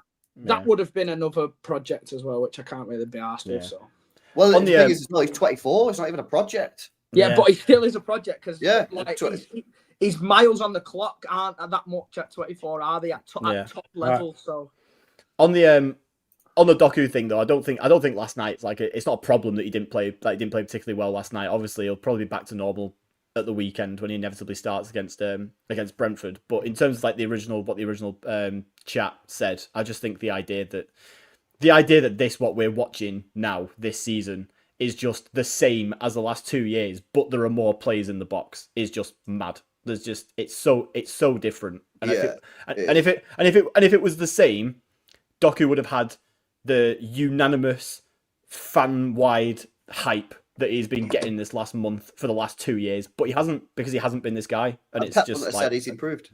Yeah, exactly. If we're all talking about Haaland backing up your guys' opinion on the game last night, then Pep backs up my opinion on Doku. Yeah, no, he's looking good, man. He's looking good. All right, boys. Well, we got Brentford. Before we wrap it up, we got Brentford this weekend. Must win. We all agree. For sure, yeah. Can't afford to be dropping points, can we? We got to win the game. Don't be fooled by that United result because United are absolutely terrible. But Brentford had done now this year before that. They was in 17th before they played United. So no glazing if there's no if we draw the game but play well. Don't want to hear people say, "Don't be like, they beat United the week before." It cannot happen. Yeah, this is a poor Brentford side who've lost all the best players, so we should be cooking them. End off. Yeah. Yeah. If we don't, go on, mate. Go on. I was gonna say. I think if we don't win this, it's kind of gonna feel a bit like how I felt. Obviously not the same level by any means. But do you know when it was last year's like really long run that we went on without winning? And there were a couple of games in there where we actually did all right, but we just didn't win. And people were trying to say to me after those games, like, "Oh yeah, but we actually didn't play that badly. The performance." I was like, mate, I don't give a fuck. Like, we haven't won a game in so long. And I think that Brentford this weekend, as much as I've made a couple of excuses for the Monaco game last night, I think with the state that Brentford are in at the moment, I think if we don't win that this weekend, then it kind of becomes a bit of I don't really give a fuck how good the performance was. Us not winning that game is like a problem, especially in the Premier League. Where because ultimately, if you don't win the game, the performance hasn't been that great, has it? Let's be honest. No. I mean, because there can be exceptions, but yeah. Yeah, there can be a few exceptions, right? But like, we drew against fucking Arsenal. Everyone said the performance was mint. We didn't win. We drew last night. It can't be a mint performance. It can't be a good performance every time you don't. Which is why when people last night were saying to me, "Oh, LB, we played mint. Stop moaning." I was like, I thought we played all right, but it's not just a one-off. You know what I mean? This is why for me this weekend, must win. I don't care if we play the best performance in the world and don't win. If we don't win, don't matter. I don't care if we drop a stinky performance and win. That's better than playing good and not winning. We need to win the game. Yeah, we can't afford to drop any more points, man. You can't be dropping four games in your first 7 matches of the season and expect people to be positive, especially when you've just spent best part of 300 million on new talent. No way, bro. Yes, a must-win game, this. And if we win with it, that's 8 games unbeaten. Yeah, which is positive. Yeah, we could come back after the international break. We've got more winnable games, and hopefully at that point we can put a bit of a run together before that Liverpool match, man. Yeah, I think it's a really crucial. I think arguably now it's probably the most important game, man, we've got, mate, because if we win, I think everyone will be like, right, come on, let's have this international break, come back and let's get on it. Yeah. I think if we lose or even draw, bro, I think the fan base is just going to be so negative. Who have Liverpool got this weekend? Chelsea away. Chelsea, no Palmer though. That's another. Yeah, but you never know. Chelsea can turn up in those games. It's 3 points to Liverpool. That and I think that means that makes it even more of a must win as well, because if we don't win and Liverpool inevitably do win, then suddenly being like 8 points behind, see it being 8 points behind Liverpool again after having just made the progress of Chelsea without Palmer. Bro, Galatasaray got beat 5-1 off fucking whoever the Champions League game before this. Who was it now who beat them? It was someone shit. And they beat them yesterday and they didn't even score a goal. This Liverpool team aren't all that, man. They can drop points against Chelsea at weekend. I'm convinced. Chelsea are poor though. Chelsea. Yeah, but we're not saying that Chelsea are mint. We're just saying that we're not saying that Liverpool are like top level, and that's why they'll beat everyone. We just think Chelsea are so fucking bad that it's just they're going to lose. Like I said, like LB says. I didn't watch it on Chelsea. Galatasaray, the first Champions League game this year in the first game, got beat 5-1 off Eintracht. Yeah, but hang on a minute, Jay. You know that going to Turkey, Galatasaray is a hard place to go and play football. They're fucking garbage, man. Bro, I watched that Chelsea game against Benfica the other night. Chelsea were diabolical. Yeah, diabolical. Bro. On an own goal. Were they at home or away? They were. That's even worse. Bro. They were fucking dog shit. Won the game though. Liverpool didn't. You just said that you want to win games. You don't care how you play. 1-1-1 didn't. So if we played Liverpool will win. Yeah. If we played like total shit but won the game just before Liverpool, I wouldn't go into that Liverpool game feeling confident because we've won the game before. I'd be going, we played like shit. We're going to get battered by Liverpool, and that's kind of how I feel about Chelsea. They've been shit. Fair. Liverpool are also on a 2-game losing streak. Yeah, if Liverpool go there and get turned over easily, then it's game on now. Because they are great. Yeah, 100%. They were a few weeks ago. Yeah, that's what we could. Who are Arsenal playing? Probably nobody. It's an easy game. West Ham at home, I think it is. Yeah, to be fair, they've actually. I've got with my last man standing. Aren't they? West Ham Ham win the last game with Nuno or something. So who knows? But yeah, probably going to be an easy win. That they got a draw against. Like someone was saying the other day, man, we just got to focus on ourselves, though, innit? Get our own job done. You know what I mean? We can't really be deep in Liverpool what they're doing too much because we just got to focus on our own games. But if we can win that game on Sunday, yeah, I think the fan base then will be like a lot more positive. 8 games unbeaten. I reckon after that international break, then we'll be ready to go. You know what I mean? But if we drop points, I might call it. I might call it. I think. Well, we said this Was it last weekend we said this or the weekend before? I can't remember, but we looked at the fixtures, didn't we? I'm sure it was last weekend because Burnley was one of the games that we were looking at after Arsenal. But I think, like you said, dropping points in any of this run of games before Liverpool, dropping points in any of them is a real problem if we've got any serious hopes of being like title contenders in some way. Like, we can't be dropping points to fucking current Brentford and teams like that if we want to be serious this season. Well, where do you see the points tally being to win it? Do you think it's 90s? Do you think it's 80s? Nah, I think low it's lower 80s? this year. 86.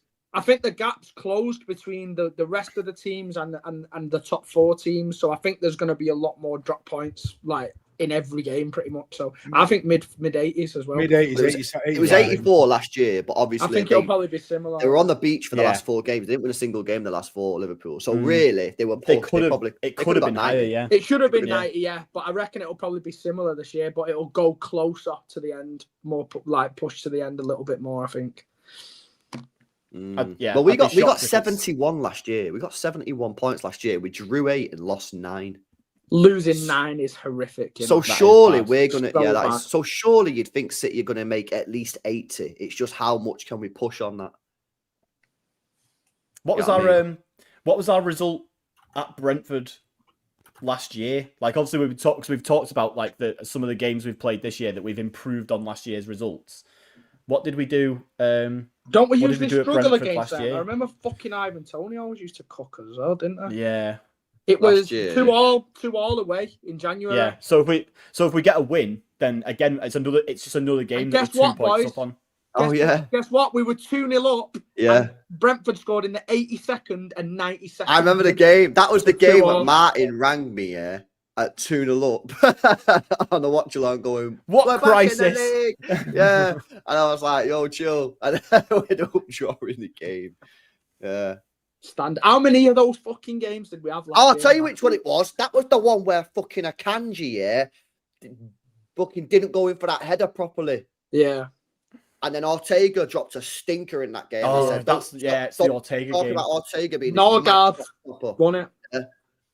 But that was an hanging game. That was an horrible game, man. Horrible. So again, game.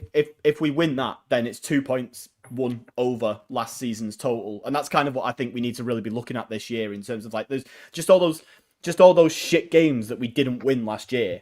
We've got to be turning those into points gained over what we got, so that we aren't just looking at a similar kind of points tally this year. So if we do that, then that'll be Arsenal. It'll be a point more than we got last year. United at Old Trafford, it'll be 3 points more than last year, or 2 points more than last year. Did we draw there last year? We didn't beat them. Well, it was 0-0 last year. It was at Old Trafford. Yeah, yes. There you go. So we played them at Etihad this year, though, so far. Yeah. So that's. Oh, it is what it. Yeah, of course. Yeah. So we got two. Sorry, we got two. We got more points there.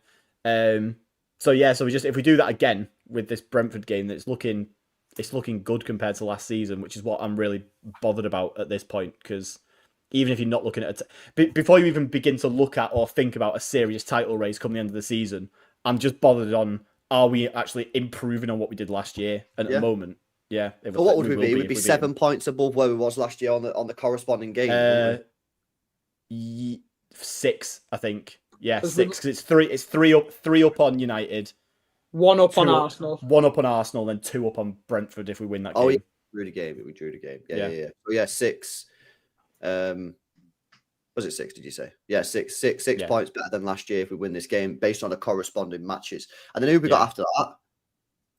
We've got. Is it Villa or Everton? We've got Villa, Everton. Those are the two next games. And Bournemouth. Did we draw that game? Did we draw the Everton game last year at home? 1-1. I swear we drew, didn't we? Did we not draw last year? Oh, fucking hell, I can't remember, man. Let's have a look. Manchester City v Everton. 2020. We drew 1-1. 24. We were winning, and I swear we drew 1-1 that game. 1-1, yeah. Yeah, 1-1. Yeah, so that's another opportunity. And then is it Villa away? We got beat, didn't we? Yeah, we got beat. We got beat off Villa last year, didn't we? John McGinn, fucking masterclass. That's another opportunity. So There's a lot of opportunities here, isn't there, to sort of like climb that sort of like point for last year. That Villa game last year was the most comfortably I've seen a team beat us for some Yeah, time. it was. That was probably one of the Liverpool at home, Newcastle away. All these games coming up are games last year that we dropped points in last year. So, you know, if you compare and we the got results Bournemouth year, as well. They beat us. Nah, Bournemouth at home. Oh, We beat them last year at home, didn't we? Yeah. Yeah. But yes, there's plenty of opportunities to improve on what we did last year. If we get 3 wins out of the next 3, then that's 6, 8, 11 points gained on last season. It's like, could be a good start, really. Yeah. All right, and we'll see what happens this weekend. Could be an interesting one. Sweet, boys. Well, we'll leave it there, man. Big up to everybody in the building, man. Hopefully you guys enjoyed it. Smash the likes up. Make sure you guys are subscribed to the channel as well if you're new. What watch-alongs is there on Saturday? Is there anything decent on? It's that's a Chelsea-Liverpool game, not Saturday. Oh, yeah. Chelsea-Liverpool, man. 5:30. Yeah, I might have to have a little bit of that, man. Leeds Spurs is the early kickoff. Pretty shit. United Sunderland for a good bit of comedy. They'll lose that as well, you know. They'll lose that again, you know. Sunderland are decent this year. Yeah. We need United to win that. We need United to win that.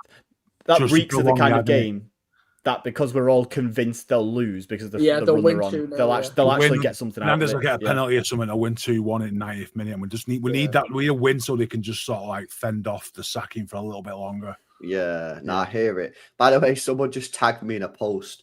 Some French guy, Nice fan, has just tweeted, Juma Bar is the worst defender for OGC Nice in the last 15 years. Bro, he thought it's disheartening to have such a rotten defense with attackers capable of nothing. Well, we'll achieve nothing. Wow. Some guy, some City fan, commented, all right. Is he really that bad? He put, take him back.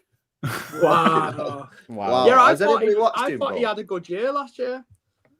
I'm not watching. We'll see, innit? We'll see, man. But I've seen a lot of Forest in the chat, but I think they've just they're on the brink.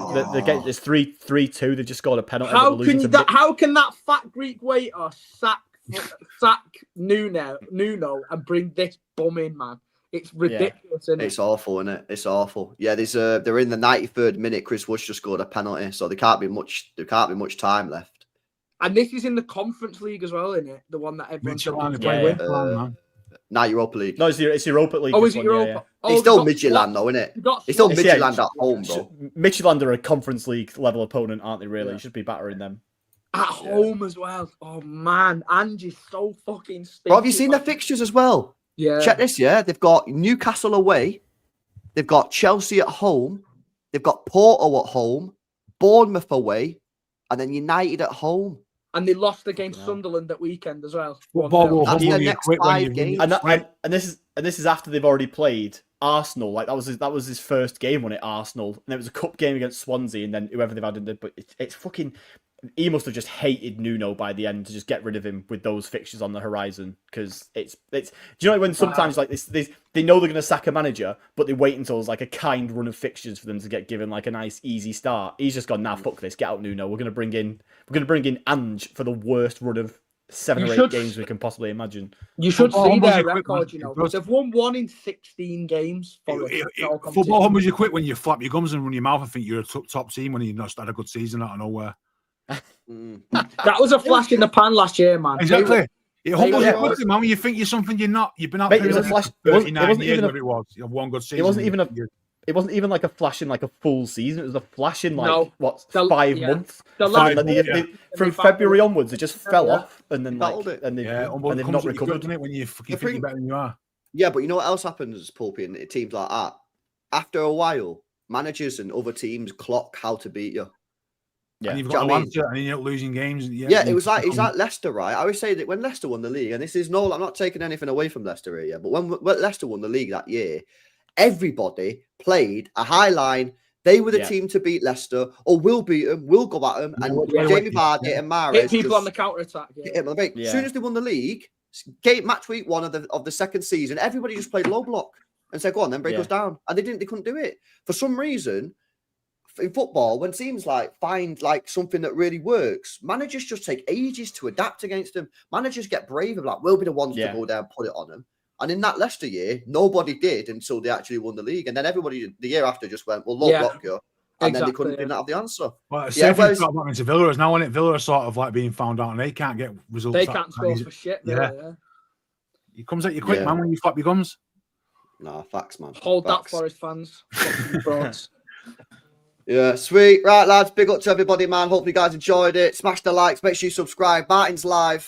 So I'll redirect you there. And I'll see you tomorrow. Peace out. See you in a bit.